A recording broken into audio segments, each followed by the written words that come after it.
Top quality और consistent performance के लिए सिर्फ सिल्वर पंप। टॉप क्वालिटी और कंसिस्टेंट परफॉर्मेंस के लिए सिर्फ सिल्वर पंप, नाम याद रखना।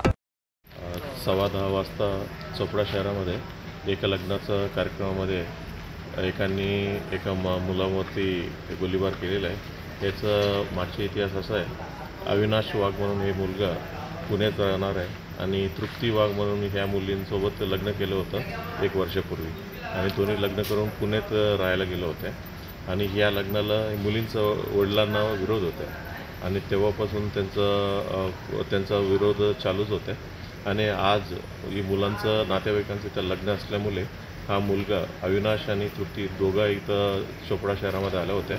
याविषयीचं माहिती या मुलींचा वडील किरण मंगलेला माहिती पडले होते आणि इथं शिरूरला राहणार असल्यामुळे शिरूरचा आणि चोपडाचा साधारणपणे अर्धा पाऊण तासाचा रस्ता आहे, तो इथं आले आणि डायरेक्टली त्या मुलांवरती आणि मुलींवरती फायर केलेले होते आणि फायर केले की ते मुली स्पॉटवरच डेथ झाला, मुलांना जखमी झालेला आहे आणि जे आरोपी आहेत किरण मंगले त्यालाही देखील म्हणजे ते पब्लिकने पकडून मारहाण केलं होत्या आणि किरण मंगले हा रिटायर्ड PSI म्हणून माहिती पडत आहेत, CRPFमधून रिटायर झालेला आहे आणि त्यांच्याकडे एक लायसन्स वेपन आहे, ते लायसन्स वेपनमधूनच त्यांनी फायर केला अशा प्रथमदर्शी माहिती पडत आहेत। आणखीन इन्व्हेस्टिगेशन करते आणि काय डिटेल असेल तर आपल्याला सांगण्यात येईल। सर त्यांच्यासोबत अजून कोणी होतं का आणि त्यांना काही ताब्यात घेण्यात आलेलं आहे?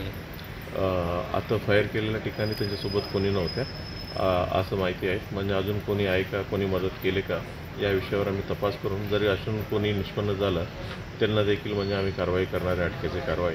आता सध्या FIRचं दाखल करण्याची प्रक्रिया चालू आहे, स्पॉट पंचनामा आणि इतर गोष्टी चालू आहे। सर एकूण किती राऊंड फायर झाले? गोळी लागली नाही, मुलीला गोळी लागली का सर? ती माहिती एकूण किती राऊंड फायर झाले सर? आम्हाला अजून एक्झॅक्टली सांगता येत नाही। आता साधारणतः तिथं 3 पुंग्या भेटलेल्या आहेत, कॅटरीज भेटलेलं आहे, मग अजून किती फायर झालं का या सर्व गोष्टी तपासात निष्पन्न होतील।